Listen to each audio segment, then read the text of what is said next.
Primero, nosotros somos 115 pueblos indígenas que habitamos en Colombia. Ujú. Conservamos 69 lenguas originarias.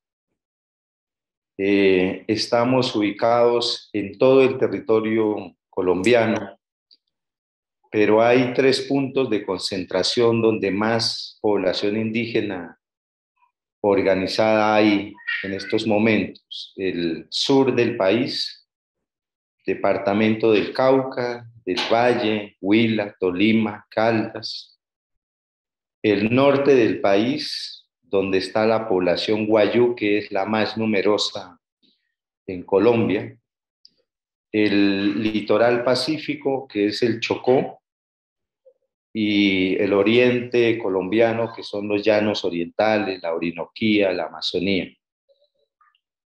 Estamos concentrados en esas regiones. Tenemos en el papel, según la norma, según la Constitución, según los datos del Departamento Nacional de Estadística, el DANE, 34 millones de hectáreas a nombre de los pueblos indígenas, pero en el papel, porque en la realidad es otra cosa, porque se sabe que los territorios indígenas están perseguidos, están intervenidos y están prácticamente copados por multinacionales petroleras, por multinacionales que se están apropiando del agua, de las selvas, y, y están poniendo en riesgo a la población indígena, campesina, afrocolombiana que habita estas regiones. Y ahora acosados prácticamente por el narcotráfico, la proliferación de cultivos de uso ilícito de coca, de marihuana, de la minería ilegal y la legal, porque hay multinacionales que están explotando el oro, sobre todo multinacionales canadienses, brasileras y de los Estados Unidos, han llegado aquí a las regiones.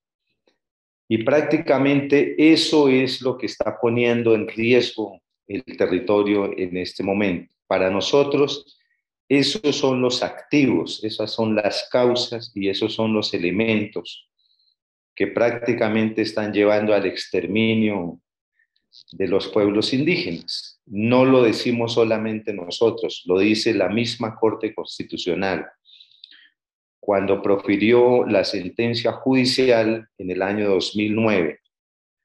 De los 115 pueblos indígenas que habitamos en Colombia, 34 están en vía de extinción, dijo en el 2009. Y en el último informe que hace en el 2016, alerta al gobierno colombiano que ya no son 34, sino 38 pueblos en vía de extinción. Y no obstante de haber hecho recomendaciones de atención, de prevención a la población indígena, el Estado no ha hecho prácticamente caso a esta recomendación de la Corte Constitucional. Entonces, el narcotráfico, la presencia de poderosos sectores económicos, la deforestación, las mafias criminales de la minería legal e ilegal, el conflicto armado, la guerra, el abandono estatal es lo que prácticamente está exterminando a los pueblos indígenas. Y ante semejante situación, pues nosotros no tenemos más opción sino organizarnos, unirnos, acudir a nuestros orígenes culturales, acudir a, a la solidaridad de la comunidad internacional, acudir a nuestro pensamiento y sabiduría para protegernos. Por eso el departamento del Cauca, el sur del país, es pionero de estas luchas indígenas, de estas luchas sociales, de los procesos de articulación. Para poder defendernos nos hemos unido con campesinos, con negros, con sindicatos, con activistas ambientales, con activistas juveniles, de mujeres, y y hemos establecido un gran proyecto de orden nacional que se llama La Minga de Resistencia Social y Comunitaria, que es como el activo para poder defendernos de todo este ejercicio de intervención, de persecución, de represión de la cual estamos siendo víctimas. Creíamos que el acuerdo de paz que se firmó entre la guerrilla de las FARC y el gobierno nacional nos iba a traer tranquilidad a nosotros. Eso fue muy efímero, fue muy momentáneo, fue muy del momento, porque a raíz del incumplimiento del gobierno, pues resurgieron más grupos armados, más estructuras armadas. Es toda una contradicción. Cuando estaba la guerrilla de las FARC, antes del proceso de paz, solamente habían 5 grupos armados en todo el territorio colombiano. Ahora tenemos, según informe del mismo gobierno, alrededor de 22 estructuras criminales, prácticamente sueltas, prácticamente sin proyecto político, sin una unidad de mando, y así es muy complicado porque estas estructuras ya no luchan contra el Estado, ya no tienen un proyecto revolucionario de cambio social, sino que están al servicio de las mafias criminales, del narcotráfico y la minería. Y esto se ha vuelto muy problemático en los últimos días porque nos cruzamos en lo que se llama control territorial. Los indígenas controlamos el territorio con la guardia, con las autoridades, con las comunidades. La fuerza pública estatal hace su ejercicio control institucional, constitucional. Pero ahora entraron en disputa estas estructuras criminales llamadas disidencias, los grupos privados de los narcotraficantes, los carteles de la droga. En el sur está actuando el cartel de Sinaloa, eso es evidente. En el norte del país, el cartel del Golfo. Y prácticamente tienen acorralada al punto que le están tomando ventajas al mismo Estado colombiano. En muchas regiones del país son ellos que imponen la ley, que imponen el gobierno, que imponen el orden, porque allá no llega prácticamente el Estado, allá no hay intervención estatal. Y como hay tanta pobreza, como hay tanto abandono estatal, estas mafias criminales crean un sistema económico productivo en la industria del narcotráfico y terminan haciendo las veces de Estado para suplir necesidades de la gente en estas apartadas regiones del país. Ese es el problema de fondo, la disputa por el territorio, la disputa por la gente, la disputa por la madre tierra, la disputa por las economías. Y ahí hemos quedado atrapados nosotros.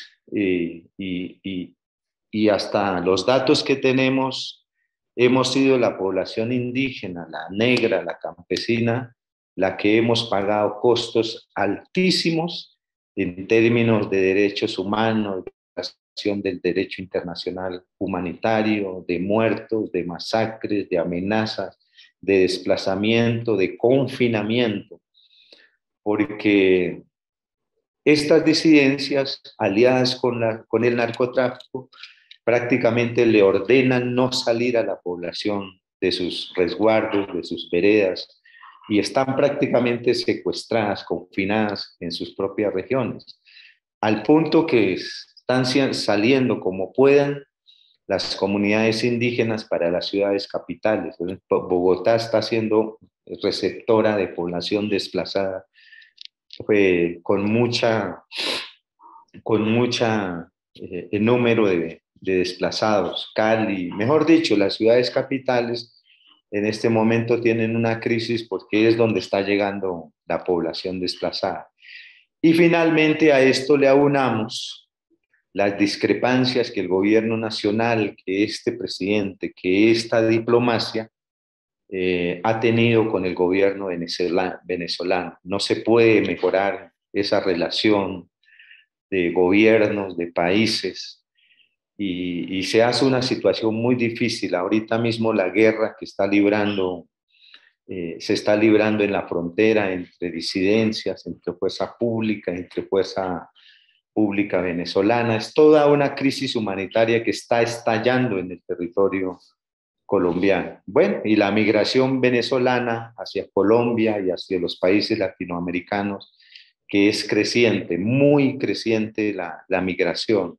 Entonces, migración, desplazamiento, conflicto, abandono estatal, pobreza, se vuelven prácticamente una bomba en nuestra nación colombiana, y esto dispara crisis humanitarias, dispara movilizaciones, dispara conflictos, guerras.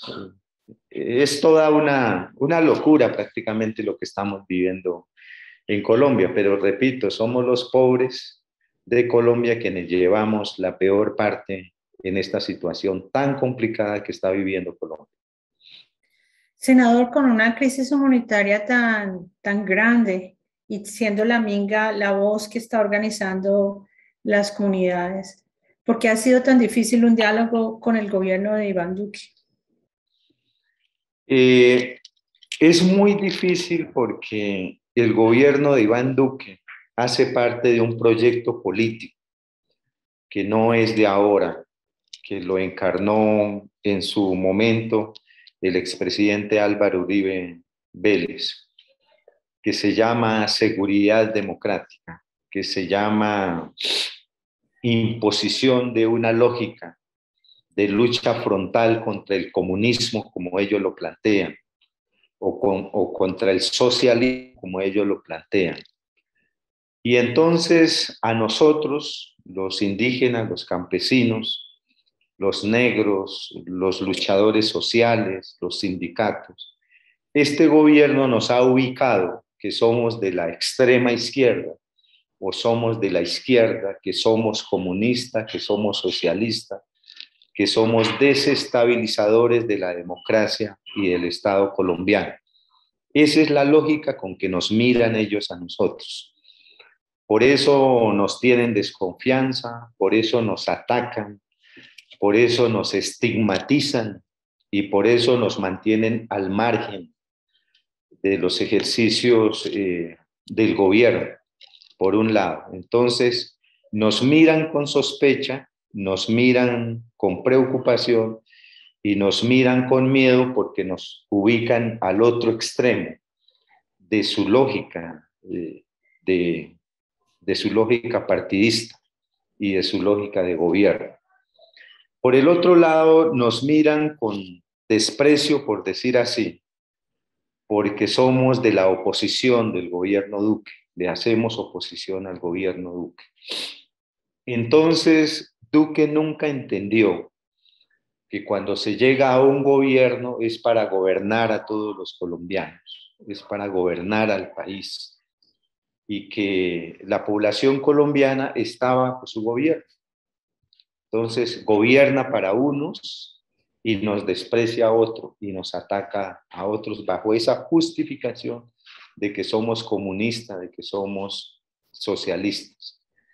Por el otro lado, los ejercicios de autonomía que profesamos pueblos indígenas, negros, campesinos, esos ejercicios de autonomía, este gobierno los ve como un problema, como si nosotros quisiéramos desestabilizar el Estado. Y así lo han dicho desde el alto gobierno. Los indígenas aliados con la guerrilla, aliados con los comunistas, lo que pretenden es desestabilizar el Estado. Entonces nos estigmatizan y nos ubican políticamente en ese extremo. Y por el otro lado, han rayado hasta acusarnos de terroristas. La movilización, la protesta social, las vías de derecho, las marchas, los paros, las tomas, los plantones, todos estos ejercicios que para nosotros son exigencias del cumplimiento del Estado Social de Derecho, exigencia de cumplimiento del gobierno nacional y de la superación de las necesidades, porque nadie se moviliza por gusto o porque le gusta, ¿no? Nos toca. el gobierno los ve como acciones contra él, contra el Estado, contra su gobierno. Y por eso desestimó a todas luces conversar con este sector levantado, exigiendo sus derechos, porque nos acusó de que la guerrilla está detrás de nosotros, que el narcotráfico es que nos financia, que el gobierno venezolano es que asusa estas movilizaciones y que por tanto no se dialoga y que solamente se reprime a través de la fuerza pública, como lo vimos el año pasado en el estallido social. Y el tratamiento que nos da es eminentemente militar. Aquí no hay diálogo, aquí no hay una luz de acercamiento entre la movilización y los sectores que la promovemos, porque siempre es eso. Ustedes no quieren dialogar, ustedes lo que buscan es tumbar el Estado, atentar contra la democracia y atentar contra su gobierno. Ha sido muy difícil poder dialogar con el gobierno Duque, al punto que la misma Iglesia Católica, la Iglesia, la comunidad internacional, los órganos de control del Estado, la Procuraduría, la Defensoría, ha instado para que el gobierno se acerque con este sector que está buscando que se le cumplan sus derechos. Ha hecho tremendos esfuerzos para que Duque se siente en un diálogo social abierto, con todos los actores que están levantados en este momento, buscando que se cumplan los derechos, buscando garantías para la vida.